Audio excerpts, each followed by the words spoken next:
1958, Julie Larousse par René-Louis Laforgue.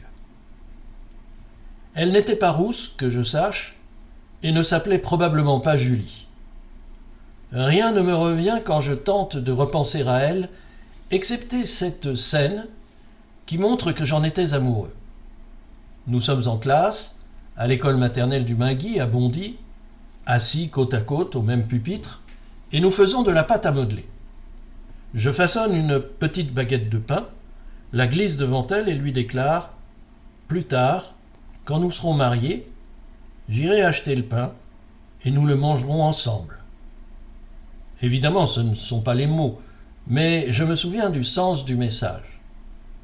Dès lors, je n'ai plus cessé d'être amoureux, de tout ce qui passait à ma portée, de mes voisines, de mes cousines, des filles des amis de mes parents, de mes camarades de classe, mais pas à l'école primaire qui séparait à l'époque filles et garçons, d'actrices vues à la télévision, Anne Doat dans Le Chevalier de Maison Rouge par exemple. Mon plus grand exploit a été de m'éprendre d'un personnage de dessin animé, Blanche-Neige, de Walt Disney. Pendant ce temps, maman chantait Julie Larousse, ou plus exactement, comme à son habitude, en chantait le refrain et 2 ou 3 phrases par-ci, par-là. Je me souviens de « Petite gueule d'amour », parce que gueule, on n'avait pas le droit de le dire. Cette chanson, comme tant d'autres, je l'ai connue à travers l'interprétation de maman bien avant de l'avoir entendue par son créateur. Et c'est bien plus tard que j'ai compris que René-Louis Laforgue parlait d'une prostituée, puisque la dernière phrase précise « Petite gueule d'amour, t'es à croquer, car parfois tu travailles en artiste. Ton corps, tu le prêtes sans rien faire casquer à tous les gars qu'ont le regard triste. » Julie. Est-ce que je l'ai aimée parce qu'elle était rousse, comme moi? Et d'ailleurs, comme se le demandait, je crois, François Nourricier, suis-je roux? Vraiment roux? Quand on me voyait, car désormais le blanc a remplacé le roux. Quand on me voit, c'est indiscutable. D'autant qu'à la couleur des cheveux s'ajoute la blancheur de la peau et la présence de milliers de taches de rousseur sur les bras. Et à l'école, je me suis bien des fois entendu appeler poil de carotte, ce que je prenais, et qui était dans la bouche de ceux qui le prononçaient, une moquerie dont je n'ignorais pas moins que l'origine.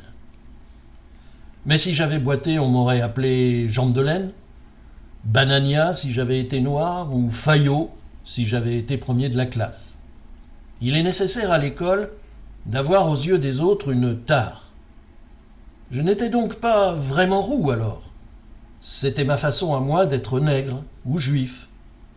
Je ne le suis devenu réellement qu'à partir du moment où j'ai compris que ce que je portais comme un handicap n'en était pas un, que même certaines filles trouvaient à la couleur de mes cheveux et de ma peau un charme particulier.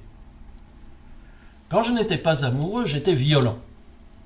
On m'a raconté, je ne m'en souviens pas, qu'à l'école maternelle, on me faisait prendre mes récréations seul parce que je battais les autres enfants. Comment est-ce possible, petit et malingre comme je l'étais? Ma nervosité devait compenser ma faible constitution. Et peut-être n'étais-je pas dangereux, juste insupportablement emmerdant, à la façon d'une mouche inoffensive mais infatigable, vis-à-vis de laquelle on n'a qu'un souhait, l'écraser pour qu'elle nous laisse en paix. En me séparant des autres, c'est probablement moi que la maîtresse souhaitait protéger.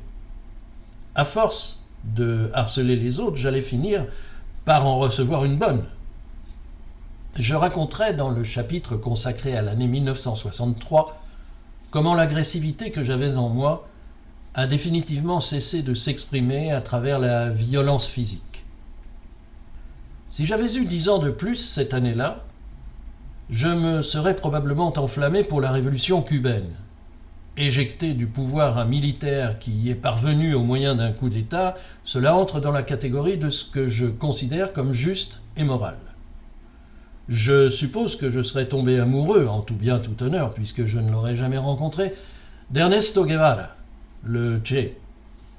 Il m'a fallu un certain temps pour comprendre l'origine de ce surnom. Il m'a fallu fréquenter moi-même des Argentins.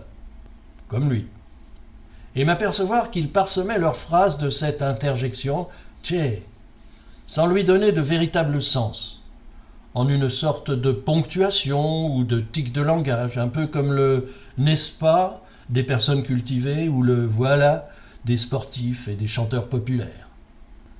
Et pendant qu'on se battait à Cuba, le général de Gaulle devenait président de la République française et promulguait une nouvelle constitution.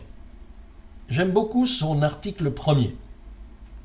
La France est une république indivisible, laïque, démocratique et sociale.